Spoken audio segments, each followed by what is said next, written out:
कुछ तो हमारे यहाँ से खा लो। मैं आपको ये अमेरिका से मंगवाई थी, ये घड़ी है, ये घड़ी मैं आपको देना चाहता हूँ, कल मेरे यहाँ से 4 रसगुल्ला खा लो। पंडित जी कहते हैं कैसे 4 खाऊं, बड़ा मुश्किल है तो। पर घड़ी सामने रखी है, लोभ मन में आ गया, चल देखता हूँ। लंबी डकारें ली, पीठ हिलाया, पीठ हिलाई, सब हिला दिया और जैसे तैसे 4 रसगुल्ला गटक लिया। आंखें बाहर निकलने लगी। तब तक बेटी आ गई। पंडित जी महाराज, आपकी पंडिताइन तो है ही ना, पापा ने मुझे ये हार दिया, ये स्वर्ण का हार, और मेरी फ्रेंड ने भी मुझे हार दिया। मैं 2 से क्या करूंगी, एक हार मैं आपकी पत्नी के लिए दे देती हूँ, किंतु आपको मेरे हाथ से रसगुल्ला तो खाने पड़ेंगे। पंडित जी कहते हैं बहन जी अब क्षमा करो, अब मेरा सामर्थ्य नहीं है। नहीं पंडित जी, आपने पापा के हाथ से खा ली, मम्मी के हाथ से खा ली, भैया के हाथ से खा ली, मुझसे नाराज क्यों हो रहे। अब पंडित जी को सोने का हार भी दिखाई दे गया। अब क्या करें, ठीक है मैं 4 खिलाऊंगी। भैया ने 4 खिलाई ना।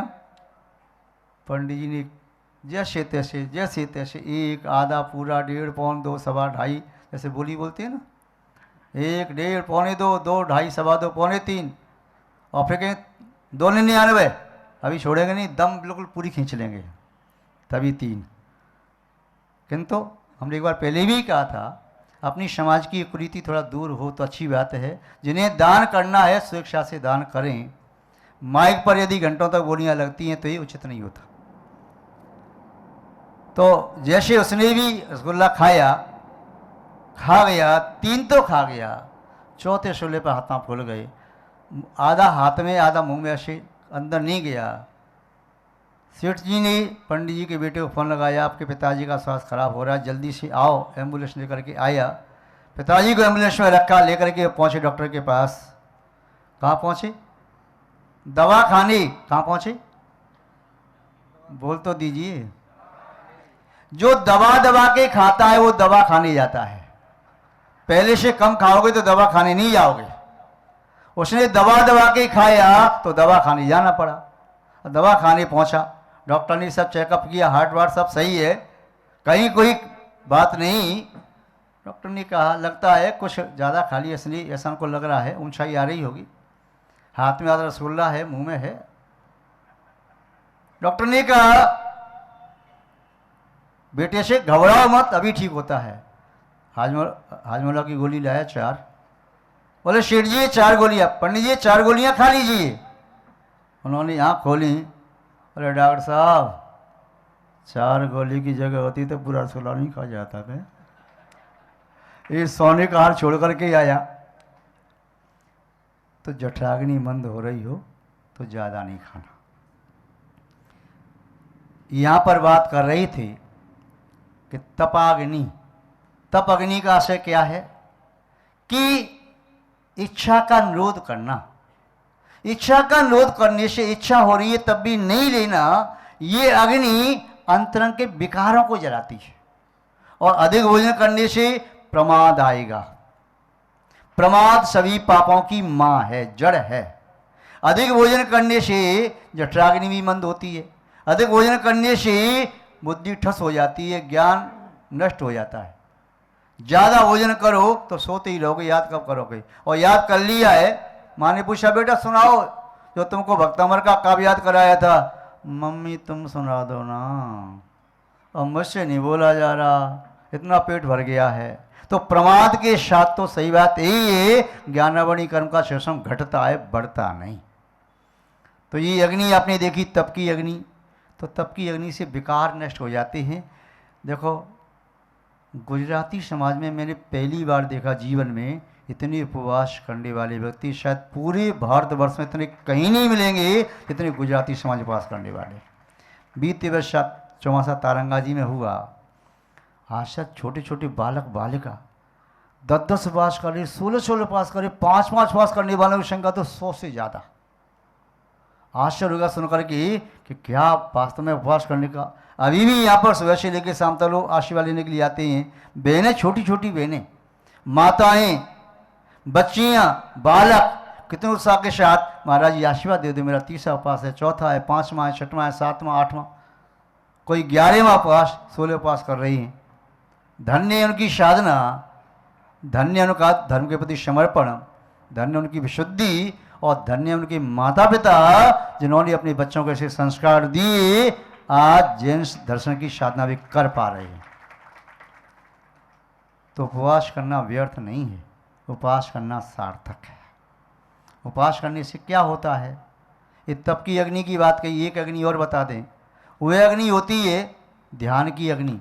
कौन सी अग्नि होती है? ध्यान की अग्नि। तप की अग्नि से तो विकार नष्ट होते हैं, किंतु ध्यान की अग्नि से कर्मों का अध्ययन होता है। धर्म ध्यान की अग्नि से दर्शन बोनी आदि प्रगति नष्ट होती हैं, क्षय हो जाती हैं, और शुक्ल ध्यान की अग्नि से घातिया अघातिया कर्म नष्ट होते चले जाते हैं। महानुभाव, तप के मुख्य रूप से दो भेद हैं। तप से शक्ति प्राप्त होती है। कैसी शक्ति प्राप्त होती है? शायद आप में से कोई कृषक हो, खेती की हो या खेती देखी हो, कहीं गांव से आया हो, तो उसे याद होगा फसल काट लेने के उपरांत किसान अपने खेत को चैत के महीने में जोत करके डाल देता खुला।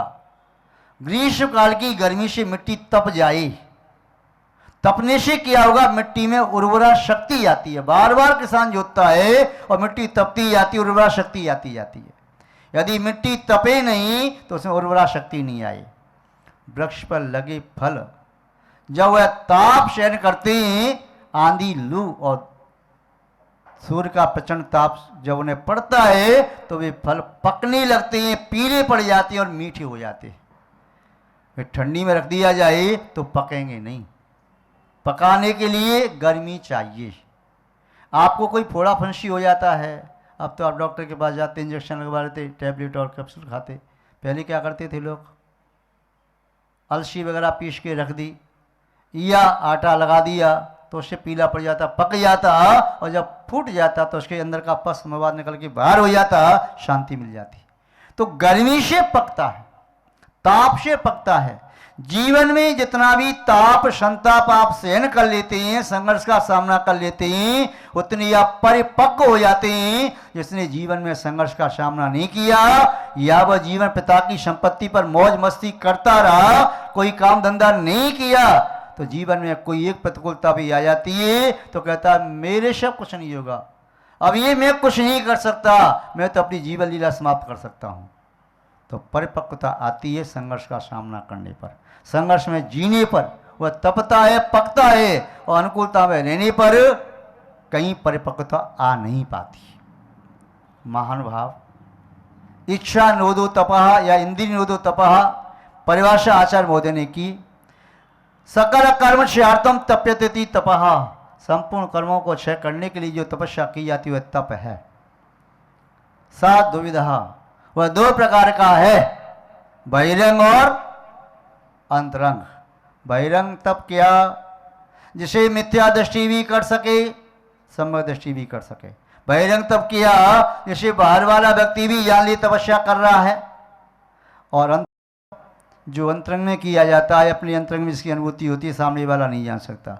जिसे अंतरात्मा यानी सम्यक दृष्टि ही कर पाए, मिथ्या दृष्टि न कर पाए, वह अंतरंग तप। दोनों प्रकार के तप के 6 भेद होते हैं। बहिरंग तप के भी 6 भेद हैं। अनशन, उनोदर या अवमोदर। अनशन का दूसरा अर्थ है उपवास करना। अनशन, उनोदर, वृत्ति पर संख्यान, अपनी खान पान की वस्तुओं की परिसंख्या कर लेना या वृत्ति को सीमित कर लेना। रस पर त्याग, 5 प्रकार के रस, खट्टा, मीठा, कड़वा, चरपरा, कसायला, इन 5 प्रकार के रसों में से 1, 2, 3, 4, 5 का यथाशक्ति त्याग करना। अथवा लवण, तैल, घृत, गुड़, दुग्ध, क्षीर, दूध और दही इत्यादि 6 रसें, इन 6 रसों में से यथाशक्ति त्याग करना। हरी कोई रस नहीं है, किंतु लोगों ने सुविधा के लिए और सोमवार के दिन खाली रह गया तो क्या करें, चलो हरी का त्याग कर दो। पर 6 रसी में हरी कोई रस नहीं आता। यद्यपि आचार्यों ने तो लवण को भी रस में नहीं लिया, नमक को रस में नहीं लिया, किंतु फिर भी वह नमक का त्याग करना जरा कठिन होता है ना। वो साधना है अपने मन को नियंत्रण करने के लिए, इंद्रियों पर नियंत्रण करने के लिए नमक त्याग की साधना भी बहुत बड़ी साधना होती है। तो वायु तप में सबसे पहला तप कौन सा है? अनशन या उपवास। उपवास किसे कहते हैं? कषाय विषय हारो त्यागो यत विधीयते सा उपवासो गया शेषम लंघनम विदु। कषाय विषय, चारों कषायों का त्याग करो, क्रोध मान माया लोग का त्याग करो। यदि उपवास करके क्रोध आ रहा है तो उपवास ठीक नहीं है। उपवास के दिन भी यदि विषयों का सेवन किया जा रहा है, अपरम का सेवन किया जा रहा है, तो उपवास ही नहीं है। कषाय विषय हारो त्यागो यत विधीयते सब उपवासों की या उसी उपवास कहते हैं। नहीं तो शेषम लंघन विदु, लंघन है, अन्न जल छोड़ दिया, उपवास नहीं है, लंघन कर दिया। किसी वैद्य के कहने से अपने अन्न जल का त्याग कर दिया, उपवास नहीं लंघन है। लंघन किसे कहते हैं? लंघनम लघु भोजन है, अल्प भोजन करना, अकेला पानी पीना या बिना अन्न का लेना, अत्यंत अल्प लेना, वह लंघन कहलाता है। उपवास में विषय कषाय का त्याग बहुत जरूरी है। उपवास में अभिषेक पूजन का त्याग नहीं करना है।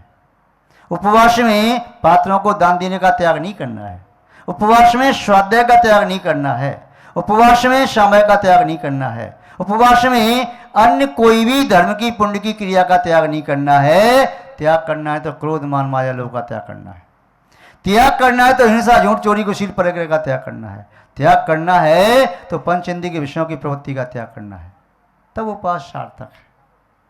यदि उपवास के दिन आरंभ सारंभ करते रहे, पाप करते रहे, तो उपवास में जितने कर्म की निंदा होगी, पुण्य होगा, उससे पाप का सब कर लिया, गज स्नानवत होगा।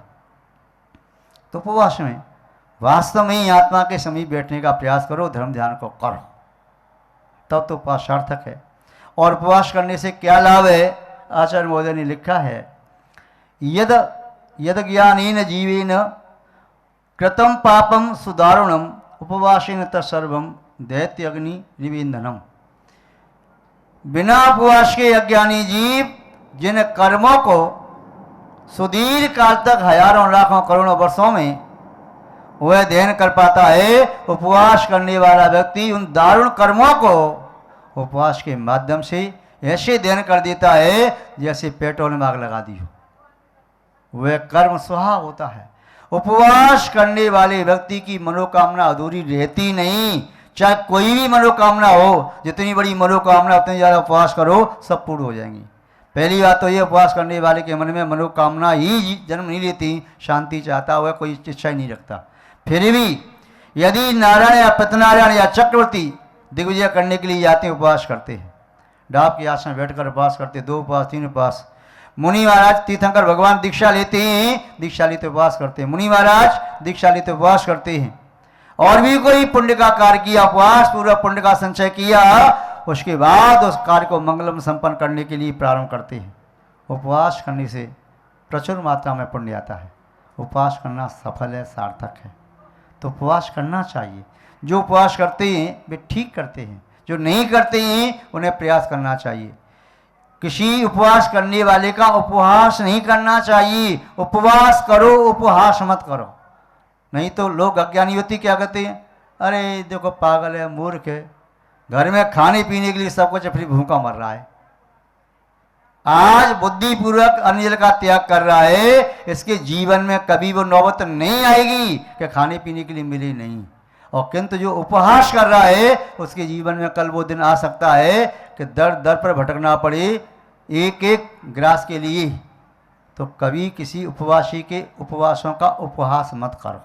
किंतु हाँ, ये उपवास करने वाले महानुभाव भी शांतिपूर्वक समतापूर्वक उपवास करें, होड़ में आकर के न करें, मान सम्मान के लिए न करें, दिखावे के लिए न करें।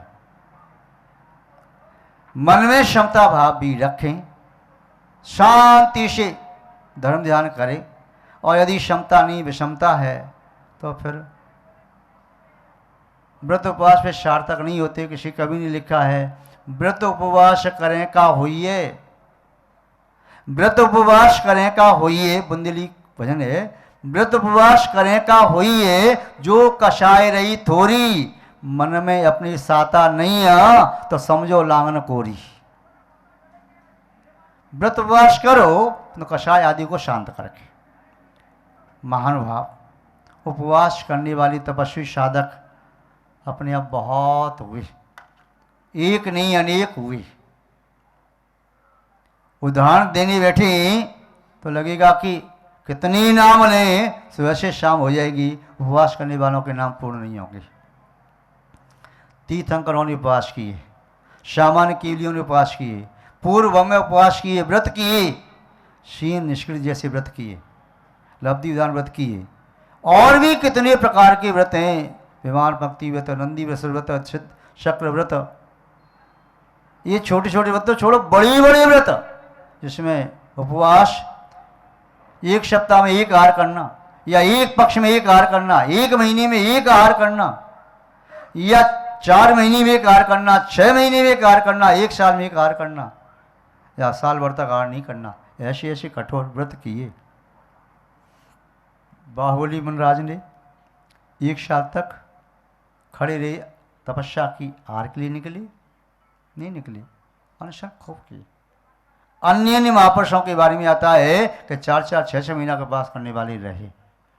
महानुभाव, उपवास करने से उपवास करने की शक्ति वृद्धि को प्राप्त होती है। पहले व्यक्ति एक उपवास करने में सोचता था उपवास में से नहीं होगा, बस उपवास का नाम सुनते ही चक्कर आने लगे, अंधेरे आ गया आंखों के सामने, बस मेरे उठने की सामर्थ्य नहीं है, क्यों कल उपवास ले लिया ना, अब तो मुझे उठा नहीं जाएगा, बैठा नहीं जाएगा, उपवास कल करेंगे, चक्कर ऐसे आ गई। किंतु वही व्यक्ति जब आगे भावना भाता है तो उपवास करते करते अपने जीवन में 1 नहीं 2-2, 4-4, 6-6, 8-8 उपवास ऐसे करता है जैसे कुछ किया ही नहीं है। शक्ति अंदर से आती है, आत्मा में अनंत शक्ति है। तो उपवास करने वाले महापुरुष अपने आप बहुत हुई। महानुभाव, यदि वर्तमान काल के साधुओं में देखें तो उपवास करने वाले साधक आचार्य शांत सागर जी महाराज चार चक्रवर्ती, जिन्होंने अपने संपूर्ण जीवन के लगभग 1/3 पार्ट तो उपवास में व्यतीत कर दिया। आचार्य विमल सागर जी महाराज बहुत उपवास किए। आचार्य आदि सागर जी अंकलीकर, उनके बारे में सुना, सप्ताह में 1 दिन आहार लेते, 6 उपवास करते थे। तपस्वी सम्राट आचार्य श्री सन्मति सागर जी महाराज बहुत उपवास किए। अन्य भी आचार्य महाराज, अभी सुनाए आचार्य प्रसन्न सागर जी महाराज सम्य सागर जी में शीन निष्कृत कर रहे।